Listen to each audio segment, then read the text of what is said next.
നമസ്കാരം, പ്രവാസി മലയാളിയിലേക്ക് സ്വാഗതം. ഇന്നത്തെ പ്രവാസ ലോകത്തെ വാർത്തകൾ ഒറ്റനോട്ടത്തിൽ.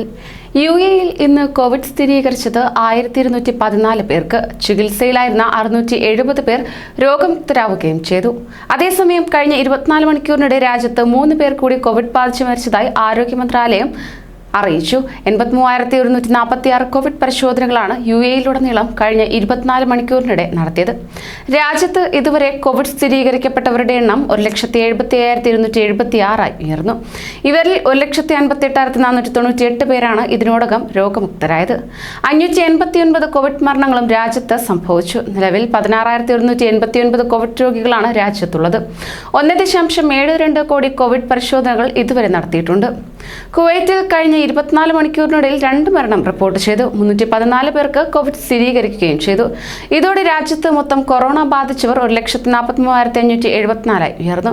അതേസമയം ഇന്ന് 540 പേരാണ് രോഗമുക്തരായത്. രാജ്യത്ത് ഇതുവരെ 1,38,674 പേരാണ് ആകെ രോഗമുക്തരായത്. കുവൈറ്റ് ദേശീയ അസംബ്ലിയിലേക്കുള്ള വോട്ടെടുപ്പ് രാവിലെ 8 മണിക്ക് ആരംഭിച്ചു. 2016 ശേഷം ഇതാദ്യമായാണ് കുവൈറ്റിൽ പാർലമെന്റ് തെരഞ്ഞെടുപ്പ് നടക്കുന്നത്.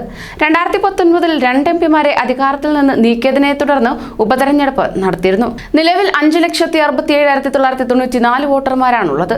കഴിഞ്ഞ പൊതു തെരഞ്ഞെടുപ്പിനെ അപേക്ഷിച്ച് ഇക്കുറി വോട്ടിംഗ് ശതമാനത്തിൽ കുറവ് രേഖപ്പെടുത്തുമെന്നാണ് കരുതുന്നത്. COVID-19 വ്യാപനം വോട്ടിംഗ് ശതമാനം കുറയുന്നതിൽ പ്രധാന പങ്കുവഹിക്കുമെന്നാണ് നിഗമനം. അമേരിക്കൻ മരുന്ന് നിർമ്മാണ കമ്പനിയായ ഫൈസർ വികസിപ്പിച്ചെടുത്ത കോവിഡ് വാക്സിന് അനുമതി നൽകി ബഹ്റൈന്. ഇതോടെ UK-ക്ക് പിന്നാലെ വാക്സിൻ അനുമതി നൽകുന്ന 2ാമത്തെ രാജ്യമായി മാറുകയാണ് ബഹ്റൈൻ. ഖത്തറിൽ കഴിയുന്ന ഈജിപ്ഷ്യൻ പൗരനായ ലോക പ്രശസ്ത ഇസ്ലാമിക പണ്ഡിതൻ ഡോക്ടർ യൂസുഫ് അൽ ഖർദാവി അന്തരിച്ചെന്ന വാർത്ത ബന്ധപ്പെട്ടവർ നിഷേധിച്ചു. അദ്ദേഹത്തിന്റെ നേതൃത്വത്തിൽ പ്രവർത്തിക്കുന്ന അന്താരാഷ്ട്ര മുസ്ലിം പണ്ഡിത സഭയാണ് ഇതുമായി ബന്ധപ്പെട്ട് ഖത്തറിലെ ഒരു പ്രാദേശിക ദിനപത്രത്തിൽ വന്ന വാർത്ത നിഷേധിച്ച് പ്രസ്താവന ഇറക്കിയത്. കുവൈറ്റിലേക്ക് ഇന്ത്യ അടക്കം 5 രാജ്യങ്ങളിൽ നിന്നുള്ള കോവിഡ് വിമുക്ത സർട്ടിഫിക്കറ്റ് നേടിയ യാത്രക്കാർക്ക് നേരിട്ട് പ്രവേശനം അനുവദിക്കാൻ നീക്കം.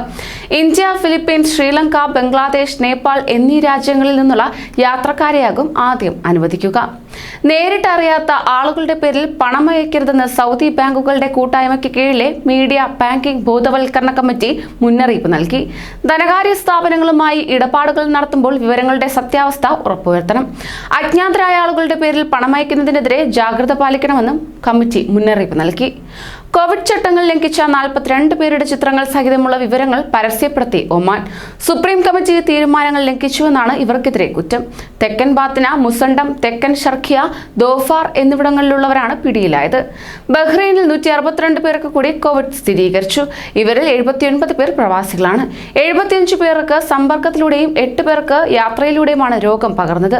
നിലവിൽ 1493 പേരാണ് ചികിത്സയിൽ കഴിയുന്നത്. പുതുതായി 135 പേർ സുഖം പ്രാപിച്ചതായും ആരോഗ്യ മന്ത്രാലയം അറിയിച്ചു.